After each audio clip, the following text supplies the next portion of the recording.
Everybody asks, what is Claymantics even about? Well, if you know me, this stream, somebody should write like a mock article, and they're like, Claymantics blends brain rot and hard-hitting philosophy in his videos and his streams, and he really attacks the zeitgeist of corporate America. Somebody should do a fake mock article like that. But really, people want to know what this Claymantics is about, and right here I have a video about one of my favorite bands. If you know anything about this band, you know that they are clinically psychotically insane, and they kind of fell off the face of the map, the face of the earth. And I want to get to the bottom. Whatever happened to my favorite band, Mindless Self-Indulgence? As you can already, just this freeze frame tells you a lot. It tells you a lot, doesn't it? What the fuck? This is, I wouldn't say they're my favorite band. They're one of my favorite bands, but they're not for the faint of heart. They were offensive. They were cartoonish, electronic, and punk all at once. Mindless Self-Indulgence exploded into the underground music scene in the late 90s, building a cult-like following that loved them for their shameless attitude and their controversial yet electric live performances. But today, in 2025, it seems that MSI is no longer a band. And I actually don't know anything about their live performances, but it can't be anything crazier than like G.G. Allen cutting himself and shitting on the stage, or the Butthole Surfers shooting real shotguns into the crowd. I don't know. Their story has taken a bit of a darker turn. In this video, I'm going to explore what happened to Mindless Self-Indulgence and the controversy surrounding the band's frontman, James Euringer, better known as... His last name is Urine. I have to... Well, his last name is actually Euringer. I actually thought his last name was Urine, and I was just like, well, how you gonna name somebody like that? How you gonna get to the... His ancestors got to the Mayflower. What do they call it? The Statue of Liberty, and said, we would like one America, please. And they said, all right, what's your name? And they were like, Urine. And they were like, all right, print it. Jimmy Urine. In order to do that, I'm going to rewind for a second. Mindless Self-Indulgence, or MSI, as many refer to them, was formed in New York City in 1997 by Jimmy Urine, alongside guitarist Steve Rye and drummer Kitty. One thing that amazed me about this band is if you listen to their music, I don't hear any of these instruments. 95% of all of the music is just like synths. So I don't know where these actual instruments come in. And later, Lindsay Way on bass. Jimmy started MSI as an experimental solo project. After a quick Google search, this isn't going to be a fun watch. I don't know what you could what you could be insinuating. Blending elements of punk rock, electronica, industrial, hip hop, and techno. The band even referred to themselves as Industrial Jungle Pussy Punk. And while that's a mouthful, it's a mouthful that I'd like to spit out. That sounds disgusting. While that may seem like a mouthful, it's pretty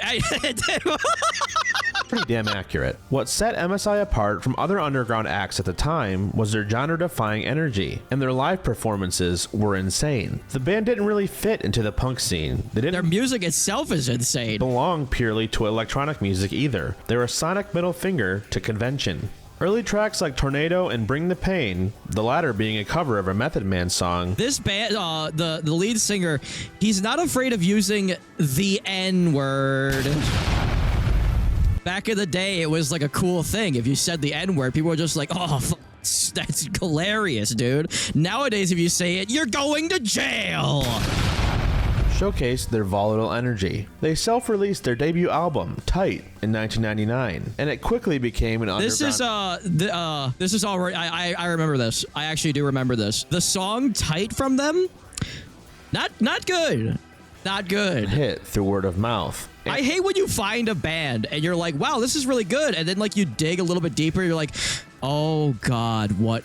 Oh God. And of course, their live performances. MSI's music wasn't just different. It was deliberately confrontational. And as a longtime fan of the band, I have to say, a lot of it has not aged well. At least with the current... You remember this? How old are you? Well, I wasn't listening to their music back in... They started like 19... I forgot when they started. They started in the 90s. I wasn't alive when they fucking came out, okay? But you could go back. Just because music exists back in the 40s and you listen to it doesn't mean that you're 9,000 years old, you son of a bitch, Kareem. Social climate. Damn it! Because of this next song, people think I am a racist. Which is true because I hate white people. Hey, that's based. I did not write this next song. If you have a problem with the word, then I think You God, dude. should call Method Man's agency at 212. MSI was vulgar. They did a cover of they did a cover of "Bring the Pain" by Method Man, and Method Man is a black man allowed to say the N-word. Jimmy Urine is a white man not allowed to say the N-word. Absurd, darkly comedic, and politically incorrect, often by design. Their performances often felt like an art experiment, chaotic and sometimes offensive, but with intention. Jimmy People listening to Mozart celebrating their 300th birthday. Urine often said in interviews that MSI was anti-everything. They Clay, I'm watching. August, listen. mocked pop culture, celebrity worship, and even their own fans, which is the subject matter on the song Mark David Chapman, These guys were punk rock. Like they would just piss off everybody. released on their album If in 2008. And beneath all of that, their fans loved it because maybe MSI embodied pure, unfiltered rebellion. I think they did a concert one time, and the concert was like 6 minutes long, and people paid like a bunch of money for like the tickets, and then they just kind of like ended the concert, and they were just like, and the concert was like called like this, we're like ripping you off or something, and like they literally just ripped off the fans and left, and the fans were like, that's awesome, dude. They fucking said they were gonna rip us off, and then they did. At a time when even punk felt polished. In the early 2000s, MSI blew up in the underground scene. Clay was actually hatched from an egg, and that egg was that many people thought was an asteroid when it destroyed the dinosaurs. Oh my god, I was an egg on the asteroid that destroyed the dinosaurs? Partially thanks to MySpace and online forums where fans could spread their music without radio play. Their 2005 album, You'll Rebel to Anything, became their biggest success, landing on Billboard's electronic charts and even breaking into the mainstream a little. Songs from the album like Shut Me Up and Straight to Video both received I've referenced these songs. Now you're gonna have to go back and find all the times that I referenced these songs. serious airplay on MTV2 and Fuse, back when that mattered. MSI became a staple of Warped Tour, Hot Topic shells, and teenage playlists. Well, mixtapes or These guys and Gurr from Invader Zim, if you look at any pictures from like the 2000s, all you're going to see is mindless self-indulgence and Gurr from Invader Zim. iPods because, streaming didn't exist And that's why we pretend like those years don't exist. back then. And fan culture surrounding MSI was intense and No, I will not do that. still remains that way to this day. In 2008, It's a MSI moonchild returned with apart of If, the band. an album that pushed their chaotic, genre-bending formula into a more electronic, almost dance punk territory. And commercially, it worked. If charted on the Billboard 200 and helped the band This album is their most normal album. hit a new wave of I've noticed this too, that like Butthole Surfers did this too, where they made 3 albums where they were actually like commercial music where anybody could listen to it and probably like it, and it killed the band. But when they were doing like the weird, like, ridiculous, nobody knows what the hell is going on kind of music, that's when like they made like 12 albums. The second that they started making like commercial like hit radio music, they just ended. festival invites and sold-out tours. The single Never Wanted The what surfers? to Dance Butthole what now? was even featured in the video game Dance Dance Revolution Universe 3. By the way, he'll probably talk about it, but this band actually, well, I guess Jimmy, I think just Jimmy, the lead singer, did the music for Lollipop Chainsaw. For the Xbox 360, released in 2008. But behind the scenes, MSI was already running on fumes. The energy that they built the band on wasn't meant to last forever. After releasing their album, How I Learned to Stop Giving a Shit and Love Mindless Self-Indulgence It's how I learned to stop giving a fuck. I think it's fuck, isn't it? in 2013, It might be shit, actually. MSI went quiet. The band announced a hiatus in 2014. With no proper send-off, the band kind of faded into obscurity. Did he just mention they had to kickstart that album, by the way? Jimmy Urine I know some things. pursued other projects, releasing a solo album called Uringer in 2018, which features a collaboration with My Chemical Romance Oh yeah, by the way, this guy, I think he did music with System of a Down as well. man Gerard Way, in addition to the 2020 album Tronic, a Tronic. collaboration between Jimmy and System of a Down front Hey, look, I know things. Know things. By the way, on How I Learned to Stop Giving a Shit, they have a song called Machine. man Serge Tankian. You should listen to it. While bassist Lindsay focused on her family life with her husband, Gerard Way, guitarist Steve and drummer Kitty faded from the spotlight. Maybe MSI had simply outgrown their chaotic youth. And for a band that was built on shock value, maybe there was just nowhere left to go. But MSI's legacy took a dark and serious turn in 2021. In August of that year, I feel like everybody took a dark turn in 2021. Jimmy Urine was sued for alleged sexual... He put this on the screen earlier. I didn't even read it. Sued for sexual assault of a minor? Excuse me, wait a minute. Wait a fucking minute. battery of a minor. A fan he allegedly... No, wait a minute. Mindless self-indulgence, no. groomed and abused between 1997 and 1999 when she was between the ages of 15 and 16 years old. The lawsuit accused Jimmy of exploiting his status as a rock star to manipulate and abuse the minor, allegedly engaging in repeated inappropriate conduct. These claims were deeply disturbing, painting a picture of a relationship where Jimmy... Who would have thought a guy who names himself Jimmy Urine would be into some fucked up shit? Allegedly normalized the inappropriate... He indulged himself a little too much. That's fantastic. That's good. Not the crime, but the joke. The joke was good. behavior over time. According to the lawsuit, Euringer knew Adults where they have a successful future ahead of them. the accuser was a minor, and at one point wrote her a letter wishing her a happy 15th birthday. During this time, Euringer acted and treated plaintiff as though she was his girlfriend, and the two were in a consensual relationship. The lawsuit also brings up Jimmy Urine's onstage antics, noting the times that Jimmy held up a sign that said "Kisses $1," where he would go into the crowd and kiss attendees for $1. It also references a show that but he held up a sign that said VD, like venereal disease free. That doesn't mean that the crowd is. Band played in Michigan in 1999, where Jimmy was arrested for indecent exposure after exposing his penis on stage at Cobo Arena in Detroit. Wait a minute, Jimmy, the band's record label, Warner Music Group, MSI's label home until 2002, and their former manager / producer, Joseph Gallus, were all named as defendants in the lawsuit. Oh my that the God, he's getting... had the opportunity and ability to stop Euringer from further sexual assaults and abuse. He's kissing guys. He's gay. He's gay.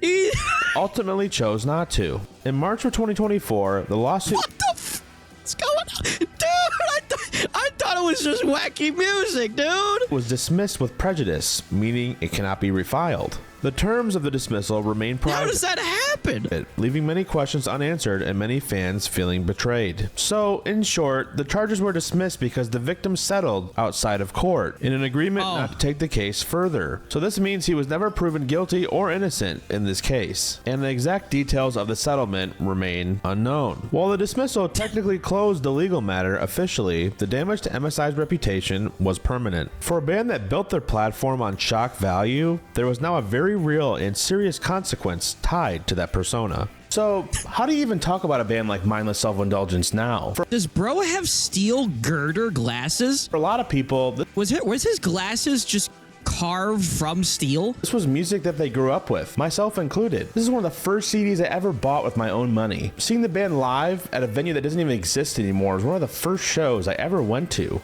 My dad took me when I was in middle school, and I was so worried that the music would freak him out or I would be in some sort of trouble for the type of music he was about to hear, but he ended up loving the show. That was cool. MSI was the band that told you it was okay to be loud, to be messy, weird, annoying. I don't. By the way, dude is showing his. Okay, the chat is blocking it.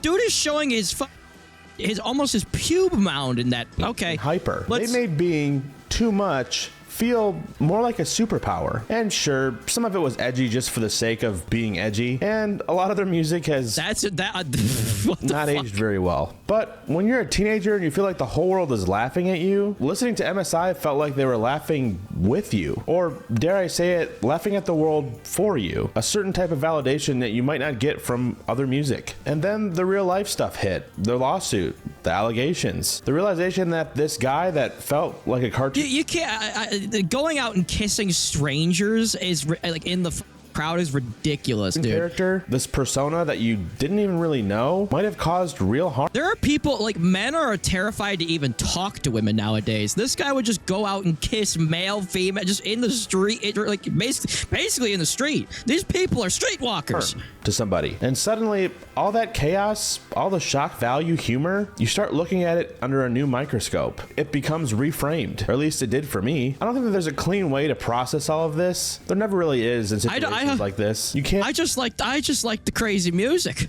Minus that song Tight. You can't unhear the music. You can't erase. They have a song called Tight, and I believe it's literally about a guy who's in a relationship with an underage girl, and Jimmy was just like, no, it's like talking about, it's not about me. It's about somebody else who is. And people are like, right. They're like this. Right.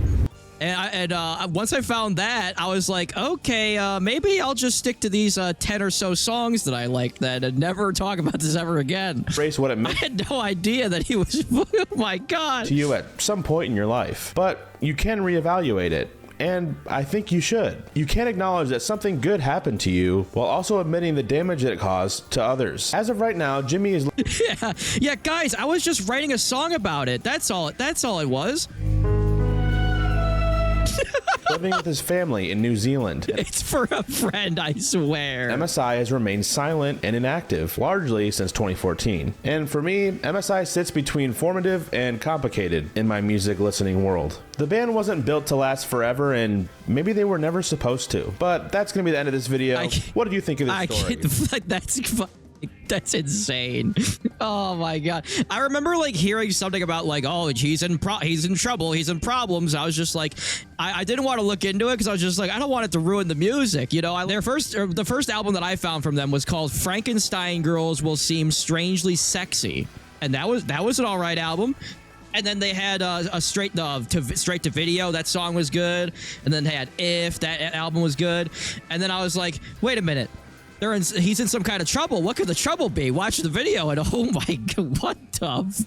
Yeah, I heard a rumor that he was having women piss and shit on him, and I was just like, well, at least it's not minors. And then all of a sudden, oh my god, oh my god, can't anything be sacred anymore?